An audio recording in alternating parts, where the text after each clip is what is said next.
Poet Nan Seymour lives near Great Salt Lake in Utah. The lake itself has turned her into an advocate for environmental justice and healing. There are three voices in today's episode of Writers Radio: Nan's, that of the lake itself, and mine. I'm Carol Harmon, welcoming you to Beloved Water Body, Poems for Great Salt Lake by Nan Seymour. We start with the voice of the lake.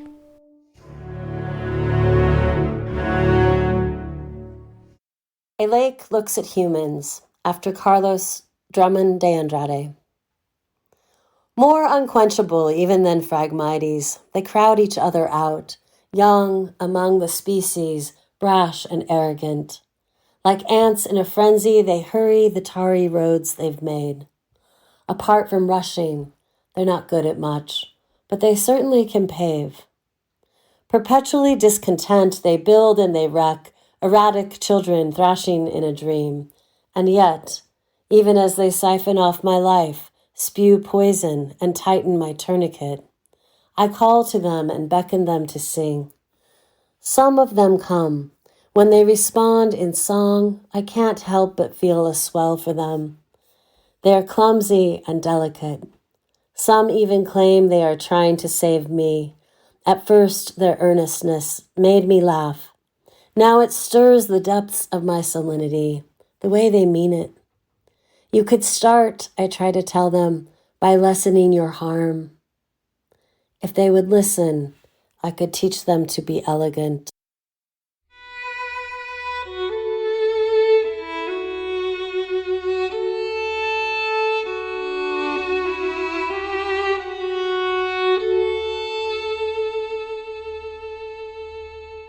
Nan, would you tell us about river writing? Yes. River writing is a generative writing practice that is held in community, something that I founded about a decade ago with the purpose of helping people, including myself, find and foster their voice by the method of writing. Like many generative writing practices, it's you use a timer, you keep moving the pen, and there's no editing in this practice. But I think what makes river writing distinct is every time we gather, we make 7 supportive community agreements that really make, I think, a sacred space to hold creative work and authentic voice.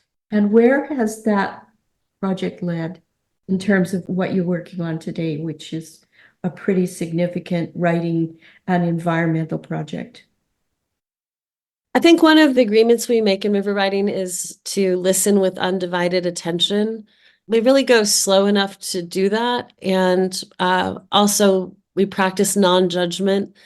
And those two agreements, those practices, they create a capacity to witness, to bear witness. So listening and leaning in and practicing not judging, it allows for kind of you grow the muscles that are needed to bear witness even to the most difficult things. So when I found out the lake was in crisis, I felt called to that. The community that had formed around those practices was already established. So when I went out to witness the lake, for instance, there were people I'd been writing with for years who were immediately drawn to the project. Sometimes I was alone on the island when I was first keeping Vigil on Antelope Island, but I was never genuinely alone because I was held in so much community and support. And for instance, I had to borrow a camper, and someone in the writing group had a camper, and was willing to say, here, use my camper for 7 weeks, and needed firewood and oranges and money, and all those things kind of arose from a community of support that had been together for some time. You are holding vigil for Great Salt Lake. Can you describe to me the situation, the environmental situation of the lake today? Yeah. The lake is in a profound ecological crisis, which is not unique to saline seas. There are about 100 saline seas worldwide, inland saline seas. all experiencing some form of the same crisis. And some are over the precipice we're on, some are further back. But basically, because of human diversion of water and then also climate change. But I think it's important to say it's like it's real time diversion for industry and large scale agriculture. These saline seas are not receiving the water that they need to survive. And so the ecosystem of Great Salt Lake, for instance, which is very rare and remarkable, Great Salt Lake has microbialites, which are like saline coral reefs. They're the equivalent. They're living rocks that photosynthesize in shallow water. They provide the sustenance for brine shrimp and brine flies. Brine shrimp and brine flies provide all the sustenance for 12 million migratory birds. The whole Pacific Flyway, over 330 species depend on this unique ecosystem. So with the water level receding, the microbialites becoming exposed, the lake bed also becoming exposed, which causes terrible dust storms, and the dust is toxic because we've been dumping poison. We humans have been dumping poison in the lake for over 100 years here. That all conspires, to create a pretty precarious ecological situation, a looming environmental disaster.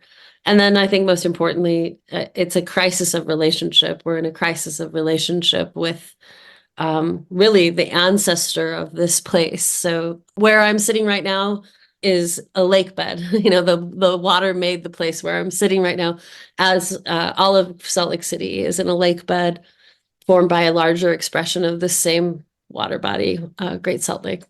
So we're just on the precipice of this crisis. We've had a couple of good winters that have kept us at neutral, or kind of like a pause button in the crisis. But we have done not nearly enough to get into right relationship with this water. And so the movement's robust, but there's a lot that needs to be done if we're going to change the trajectory we're on.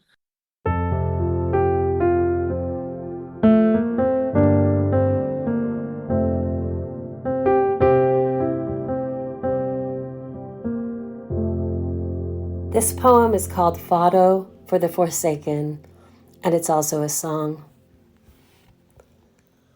Bright line of pelicans, we saw you leave in a wave, and even as you left, you were stitching sea to sky. Bright ribbon of relatives, we saw you leave in a wave, and even as you went, you were stitching sea to sky. Even as we wept, you were stitching sea to sky. Stitching sea to sky. Even as we wept, you were stitching sea to sky.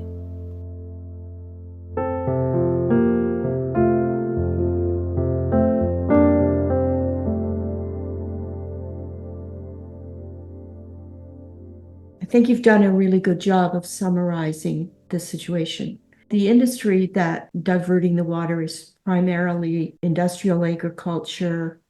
Have there been any rivers dammed? Oh, all the rivers, there are 3 tributaries, the Bear, the Weber, and the Jordan River, and they're all dammed in many places. So the Bear is the most significant tributary. The Bear has at least 61 dams on it. So there are many dams, many diversions. There's even a project. This is one of the political sticking points. There's still money being collected from taxpayers in general. This is part of taxpayer money, is being held in this, it's called the Bear River Development Project, with plans for further development. So not only are there 61 dams, but there are some people in power still planning to continue damming. So this is the landscape we're in, even in these times when it's so obvious that the lake is in peril. That project is still alive in some way. We have a dam being built at this moment in British Columbia on the Peace River, never been dammed. It's on seismically unstable ground.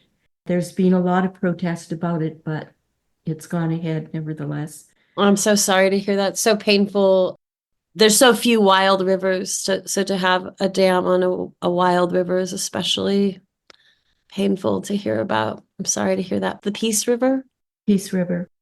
We have a daily meditation on behalf of imperiled waters. I'll add the Peace River to the meditation. We have a list that we read every morning, Monday through Friday, before we do some silent meditation for water. I just wrote a piece for Substack about the undamming of the Elwha River. It is important to look at the dams that are coming down. That has been happening for a decade. Most of the dams from the great dam building era have aged out. And so, there's a lot of river restoration happening, not in Utah, but across the United States. Very heartening, isn't it? You feel, I think almost anyone who is, whose heart leans in this direction, you just feel joy when you see the images or you realize, something that has been harmed is being restored.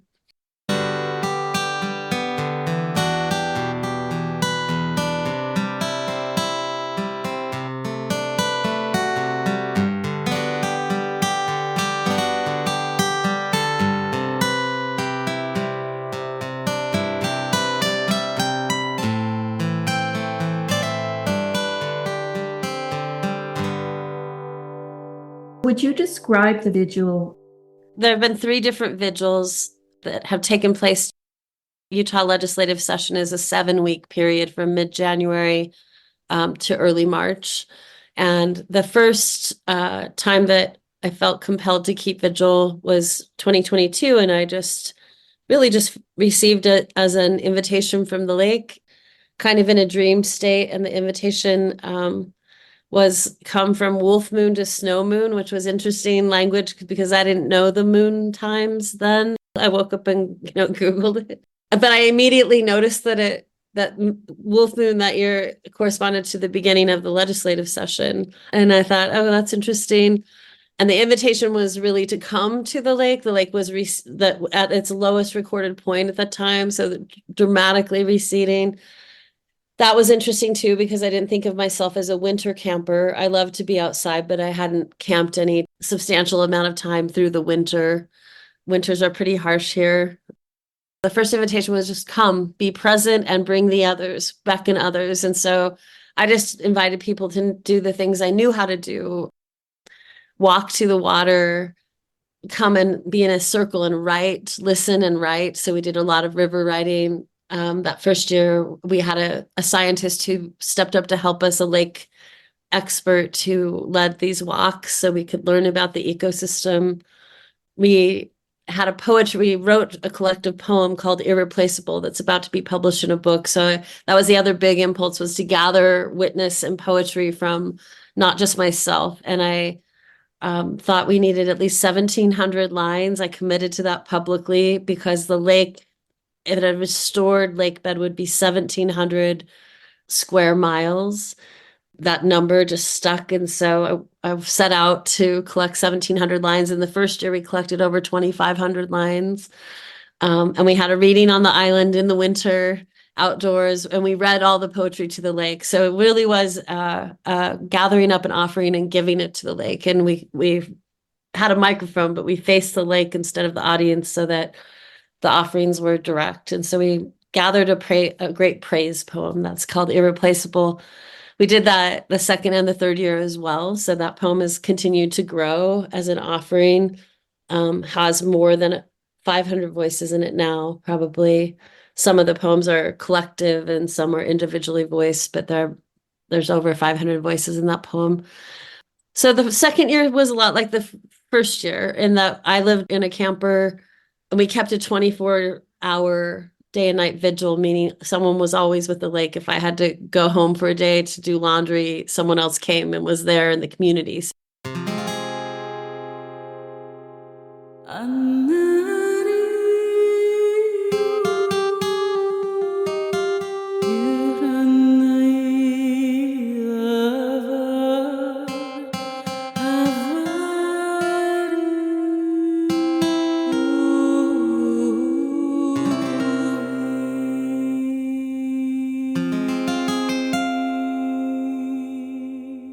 what changed the second year is we started singing. I felt a very direct call to sing in community. And so we started bringing singing and songs, and that's been a very joyful and beautiful part. And some are very reverent and some are more, joyful, making offerings of songs. And then the third year was entirely different, but I think that this is really what the lake wanted us to do. After 2 years of calling people to the lake, which is about 20 miles as the crow flies from me to the shore, but it's about an hour drive from most places where people live. It just felt important to bring the lake to the people. And so I knew that this third year we would be making a daily offering at the Capitol, and from the capital of Utah, which is right in Salt Lake City and on a hill, the west facing patios, you actually see Great Salt Lake. So you have this relationship. And so every morning we walked the waves, and we did that in silence. We have these beautiful big blue and white cyanotype waves that were made by hundreds of people actually over the summer. And they were made with river water and lake water and plant materials. So they're very much a collaboration. They're just infused with life and lake life in particular. And we walked those around the Capitol in silence every morning. We'd stop and sing to the sea. That's the only reason we broke silence. We walked very slowly. It was a very reverent ritual. And then in the evening, we dressed up. We had made costumes of brine shrimp and birds and bison and a porcupine, and just like all these tributes to the life, all kinds of life that is dependent on Great Salt Lake. And we call that part Celebrate the Species. And we were celebrating the species and all the life the lake sustains. And they're two parts of the same coin, really, demonstrations of love for Great Salt Lake. Different than a protest. We didn't have signs or chants. We were really just trying to bring the lake into view. And I think over 1,200 people participated. We did it every morning, every evening that the legislators were in session. I think we established some patterns that can be held by the wider community and also seen by the wider community that will continue in this upcoming year. I think the Vigil will look more like that. We had an opening ritual at the lake, and we closed with a poetry reading in the same way we did the other years. So we definitely got ourselves out there, but most of the gatherings happen at the Capitol.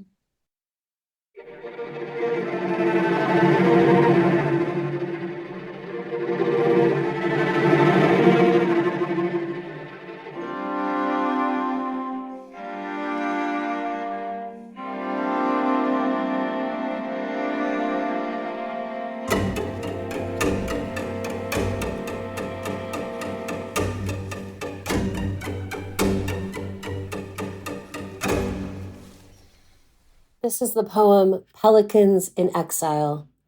It starts with an epigraph. As of last week, Luft said, there were fewer than 1,000 adults. As of Thursday, there are virtually none. All the state biologist observed were a few dozen juvenile birds too young to fly, hiding in some rock outcroppings. Leah Larson, Salt Lake Tribune, June 30th, 2023. We fly high, we fly wide, we live on islands, we nest on the ground. Other birds hatch like colts, ready to run. Our children arrive pink-skinned and naked as yours. Every day we leave them in the care of the waves. We fly the lengths of the lake, we fly over tar seeps, fly over salt sea, glide until river water, fish until we have enough to feed them. Before nightfall, we return. When we fly high, we see the scar you made of a mountain. When we fly wide, we see waters strangling in your tracks. We feel you pave over wetlands. We reel in the steam heat from the smelter. We map the patterns of your poison. Since time before memory, we have slept within water's embrace. The place we called safe, you called Gunnison. We watched the sea diminish until the tide did not return. We witnessed the end of our protection. When four-leggeds crossed the sand bridge, they came swiftly, all teeth. When teeth came, many of us left. For a while, some of us bore the peril and watched as foxes slaughtered our helpless children. In spring, the rest of us departed. When we left our nest for the last time, pink sand still glittered through the sticks. And though we have nowhere to go, we know this home is over. We left our young, we left our dead, we flew high, we flew wide, and we fled.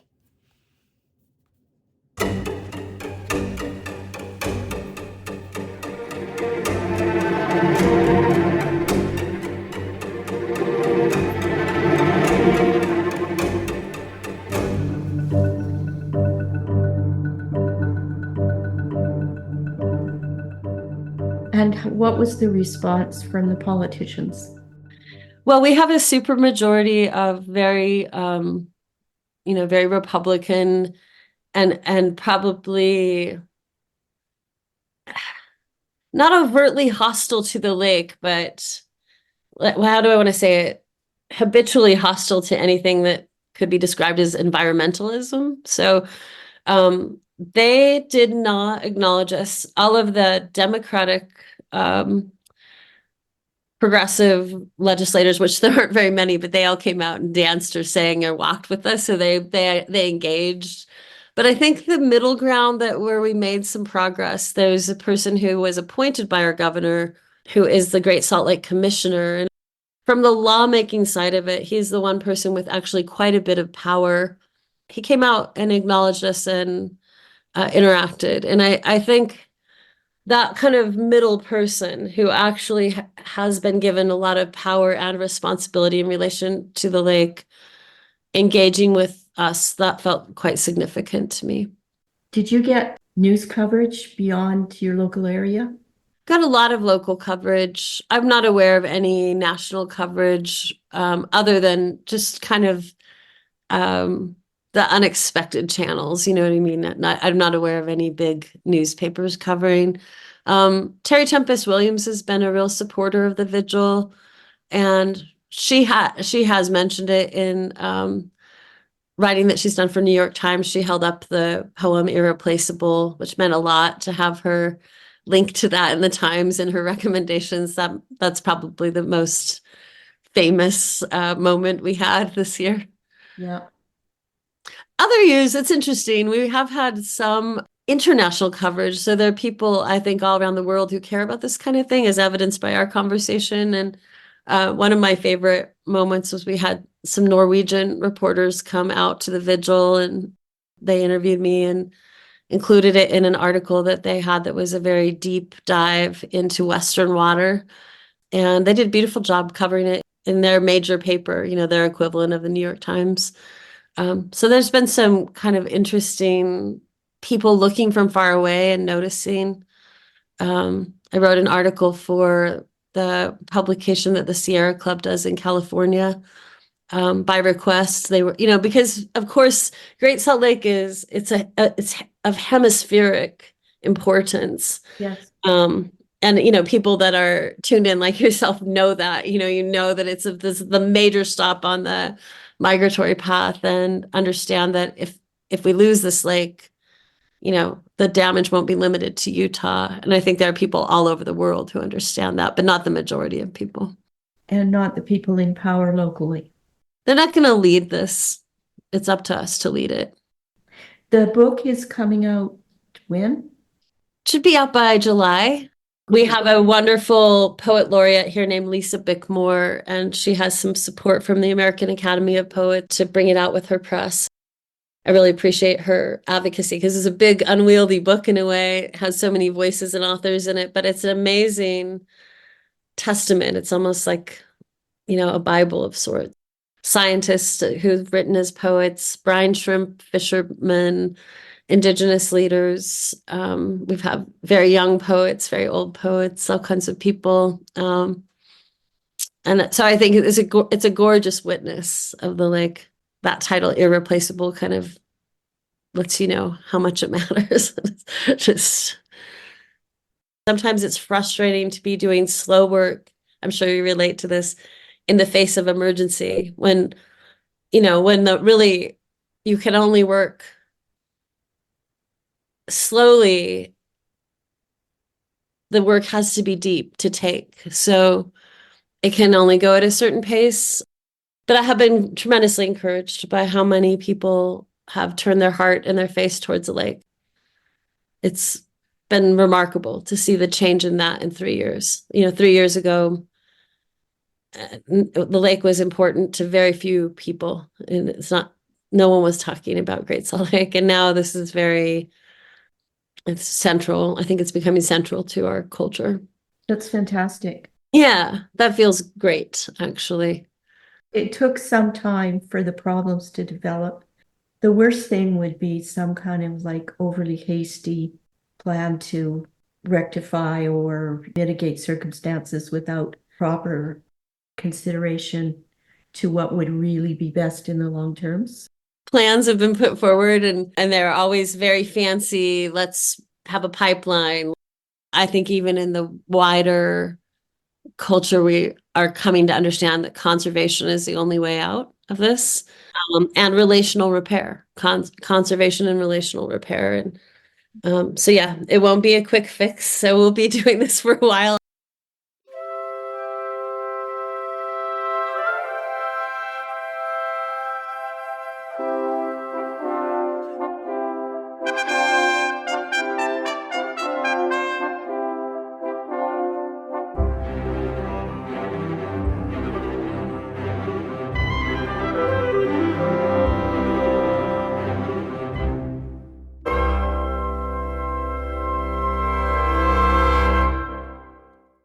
The invocation to irreplaceable. When praise began to flow, we watched the water rise along both sides of the causeway. 11 islands recovered their autonomy. Microbialites sighed with relief. When praise began to flow, the dust subsided. Metals resettled on the seafloor. Arsenic and mercury were lulled back to sleep, blanketed once more by the great weight of water. When praise began to flow, 3 rivers rushed forth unhindered, as greed relinquished its grasp, and fat flakes of snow tumbled into the great body, becoming clouds, drifting into peaks, making snow, and then creeks, then rivers, then lake, and then lake effect, also known as sustenance, also known as snow, and the waters did not desert us when praise began to flow. When praise began to flow, we returned to 4th grade field trips, to picnics run amok, spirited floats, and salt-encrusted bodies. Boats bobbed back to their docks. We recalled how to sail. We could taste our first kiss. We remembered a day we didn't die. When praise began to flow, we gathered and told these stories, and a culture of disdain released its chokehold. Our eyes shone with love and even reverence, which began to grow when praise began to flow. We sorrowed over the way we had shunned her irreplaceable body, and vowed never again to part from her company. And the love we felt for each drop, making a way to her whale heart, became unfathomable. When praise began to flow, we thirsted for the names of birds. We learned the mouthfeel of the words grebe, avocet, willet, pelican, curlew, stilt. We observed their long dives, sudden swerves, and bright eyes. We noted their cries and habits. Tracing murmurations, we drew love beyond naming. When praise began to flow, we felt the genesis of our feathers. We felt water return to the sea of ourselves. We felt a swell in the lake of ourselves. We felt the surge of our rivers. We felt tidal. We felt primal. We fell with the snow. We grew ocean-hearted. We began to know we had never been separate, and thus could not be parted when praise began to flow.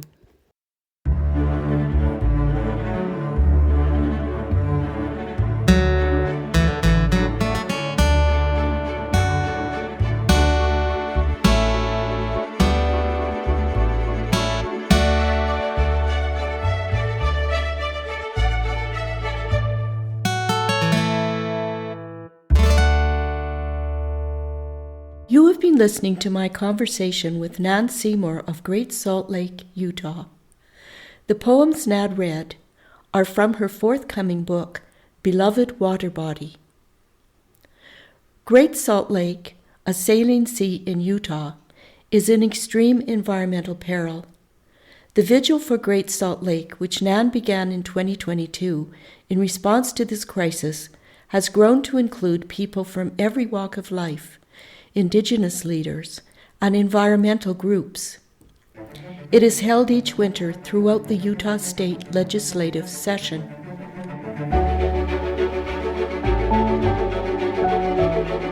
Poems written by Vigil holders contributed to a 1700 and growing line praise poem, Irreplaceable, which will be released as a book in 2024. You can read about the Vigil and read the poems on Nan's website, nanseymour.com. This program is also a podcast, available on the Writers Radio website or wherever you get your podcasts. Tell a friend to help spread the word. My gratitude flows to Nan for her meaningful work, also to my fellow producers, Ingrid Rose, editorial, and Gary Sill, music, sound production, and technical support. I'm Carol Harmon. Thanks for listening. You have been listening to Writers Radio, a non-commercial collaborative project which presents talented writers reading their own work. These stories, essays, and conversations revisit the long tradition of oral storytelling that connects us to the inspiration behind the words. Be sure to check the website, writersradio.ca, to subscribe to our free notifications list. It's also a way of letting the writers know you are there and appreciating their creative work.